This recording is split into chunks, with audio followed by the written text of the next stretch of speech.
और चलिए बढ़ते हैं आगे। प्रयागराज पहुंचने वाली सभी सीमाएं अब भी सील हैं। हर तरह के वाहनों की एंट्री पर बैन है। हाईवे पर कई श्रद्धालु फंसे हुए हैं। लाखों की संख्या में श्रद्धालु फंसे हुए हैं। सोनभद्र में अकेले 2500 वाहन रोके गए हैं। महाकुंभ मेले में 4 फरवरी तक नहीं जा सकेंगे वाहन।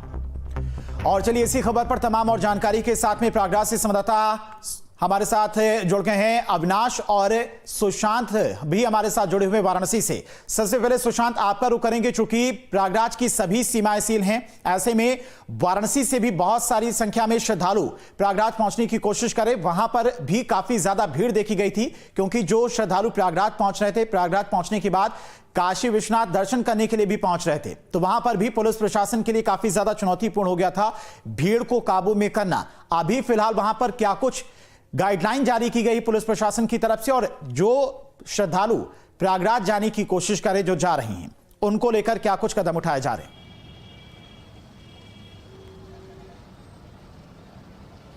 देखिए, आपको तस्वीरों के माध्यम से दिखाएंगे कि अभी भी ट्रैफिक जो है वो जाम में लगा हुआ है। लगातार बसेस जो हैं वो जाम में फंस रही है। शहर के अंदर किसी भी वाहन को प्रवेश नहीं करने दिया जा रहा है। शहर के बाहर जो खाली जमीनें हैं वहीं पर जो वाहनों को फिलहाल पार्क किया जा रहा है। आप ये तस्वीर जो देख रहे हैं, किस तरीके से ये जो बसेस हैं वो आगे जाकर जाम में फंस रही हैं। और ऊपर फ्लाईओवर में देखेंगे, ऊपर भी जाम बहुत धीमे धीमे तरीके से गाड़ियाँ आगे बढ़ रही हैं। और यहाँ पर आगे जो आप बैरिकेडिंग दरअसल देख रहे हैं, ये बनारस की सीमा से बहुत पहले से ही गाड़ियों को रोक दिया गया है, ताकि यहाँ पर कोई गाड़ी आ ही नहीं पाए। इसलिए आप देखेंगे कि उस तरफ से जो गाड़ियाँ आने का क्रम है वो बिल्कुल न के बराबर है। गाड़ियाँ आने ही नहीं दी जा रही हैं, क्योंकि इस समय वाराणसी ऑलरेडी पूरी तरीके से पैक चल रहा है। पार्क करने की अब शहर में जगह तक नहीं बची है, और इसलिए शहर के बाहर जो सीमाएं हैं वहां पर लगातार जो पार्किंग है उसे कराया जा रहा है, और उस तरफ से कोई भी वाहन को आने नहीं दिया जा रहा है। सिर्फ ये जो आप इलेक्ट्रिक बसें दिखाई दे रही होंगी, ई बस जो दिखाई दे रही होंगी, जो शहर के अंदर चलती हैं, सिर्फ उसी को आगे आने दिया जा रहा है। अगर कोई बाहर से गाड़ी लेकर आता भी है तो उसे शहर के बहुत बाहर पार्क करना पड़ेगा, और फिर इस तरीके की ई बसों को सहारा लेके हुए घर घुसना पड़ेगा शहर के अंदर, क्योंकि पूरी की तरह से वाराणसी की जो सीमा है वो सील कर दी गई है। और इस सीमा के सील होने से आप देखिए, जो लोग जा रहे हैं वो पैदल यहाँ से जा रहे हैं यात्रा करते हुए। इनको आगे जो इनकी गाड़ियाँ हैं वो आगे गाड़ियाँ नहीं आ पाएंगी। तो फिलहाल वाराणसी इस समय ओवरफ्लो हो रहा है।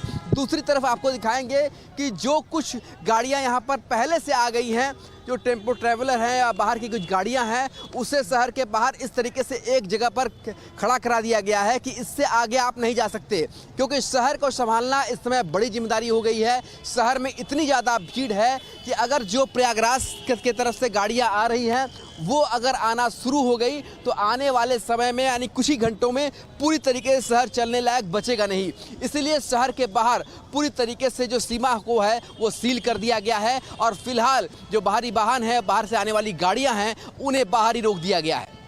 ठीक है सुशांत, यानी कि वाराणसी में भी पूरी तरह से शहर को नो व्हीकल जोन एक तरह से कहें तो बाहरी वाहनों को प्रवेश नहीं दिया जा रहा है। अविनाश, प्रयागराज की बात करें तो वहां पर फिलहाल किस तरह की स्थिति, क्योंकि पूरे मेला क्षेत्र परिसर को ही नो व्हीकल जोन घोषित कर दिया गया है। वीवीआईपी पास रद्द कर दिए गए हैं। आज मुख्य सचिव और डीजीपी भी पहुंचे हुए हैं। देखिए, सबसे पहले आपको ताजा अपडेट दे दूं कि जहां पर यह हादसा हुआ था वहां उत्तर प्रदेश के डीजीपी और मुख्य सचिव पहुंचे हुए हैं। सबसे पहले तस्वीर हादसे की ये जगह है, और वहीं के टावर के ऊपर डीजीपी प्रशांत कुमार और जो मुख्य सचिव मनोज सिंह है, अधिकारियों से ले रहे हैं कि आखिरकार हुआ क्या था ये हादसा।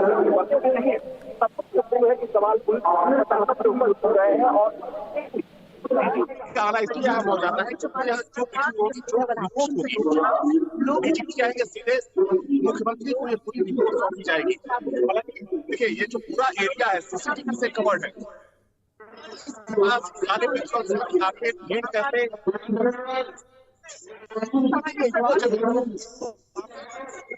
जाने का रास्ता है, और वहीं से भीड़ आती है, और यहाँ और लोगों के ऊपर शुरू किया। देखिए सामने, देखिए सामने आपको संगम का न्यूज़ दिखा देता हूँ।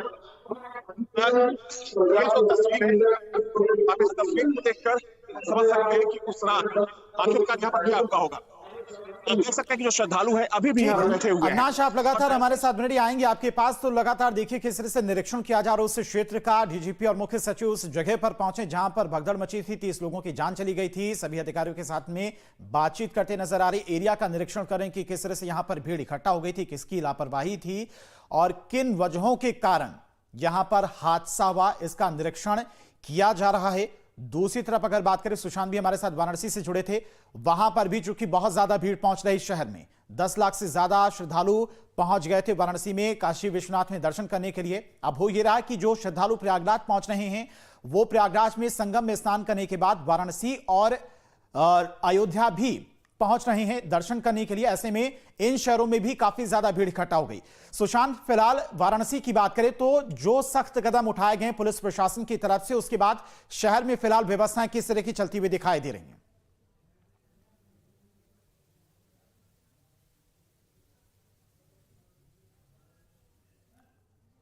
सुशांत, ठीक है, सुशांत के पास जाएंगे, लेकिन तस्वीरें भी आपको लगातार दिखा रहे हैं।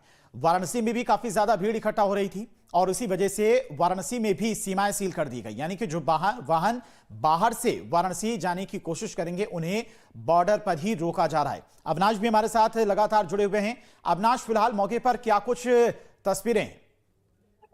देखिए, मौके पर डीजीपी और एसएसपी पहुंचे हुए हैं और मुआयना कर रहे हैं घटनास्थल का, जहां पर ये वारदात हुई थी, जहां पर भगदड़ मची थी। आखिर यहाँ पर इतनी भीड़ अचानक से कैसे आ गई और भीड़ अनियंत्रित कैसे हुई।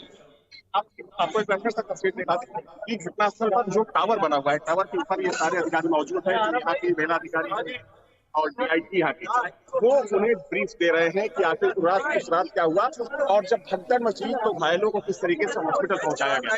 देखिए, महत्वपूर्ण ये है सबसे कि जो लोग उस वक्त यहाँ पर मौजूद थे, कहीं ना कहीं उन्होंने पुलिस प्रशासन की कार्यप्रणाली पर एक बड़ा सवाल खड़ा किया था।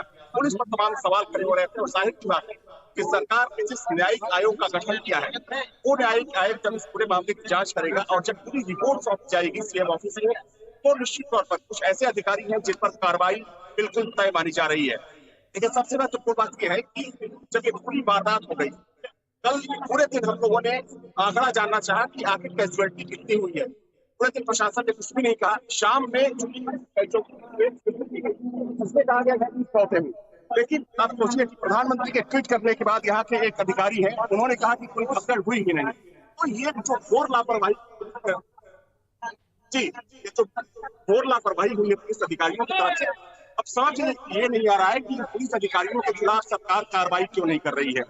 ये बहुत ही गंभीर बात है। और देखिए, चूंकि अब जो डीजीपी की ब्रीफिंग होगी सीएम को, उसमें साफ तौर पर ये बातें कही जाएंगी। अगर सब कुछ एग्जैक्टली कहा जाता है, लेकिन मानिए कि कार्रवाई आज शाम या कल तक हो जाएगी, लेकिन अगर ठीक से ब्रीफिंग नहीं होती है तो कोई कार्रवाई नहीं होगी। सीएम तक सही रिपोर्ट नहीं पहुंचाई जा रही है, तो यहाँ के अधिकारी हैं वो सीएम तक सही रिपोर्ट नहीं पहुंचा रहे हैं कि आखिर यहाँ धरातल पर क्या है, जमीन पर क्या हो रहा है। सरकार ने कहीं ना कहीं कुछ अधिकारी भी, अविनाश, एक तरह से कहें तो खुद को बचाते हुए नजर आ रहे। ठीक है, आएंगे आपके पास अविनाश। वाराणसी से सुशांत भी लगातार हमारे साथ जुड़े, वहां की भी तस्वीरें दिखा रहे हैं। सुशांत, फिलहाल जो सख्त कदम उठाए गए हैं पुलिस प्रशासन की तरफ से, ट्रैफिक पुलिस के द्वारा सभी बाहरी वाहनों को अंदर नहीं जाने दिया जा रहा, उसके बाद प्रयागराज शहर, वाराणसी शहर की बात करें तो वहां पर किस तरह की स्थिति फिलहाल देखने को मिल रही है?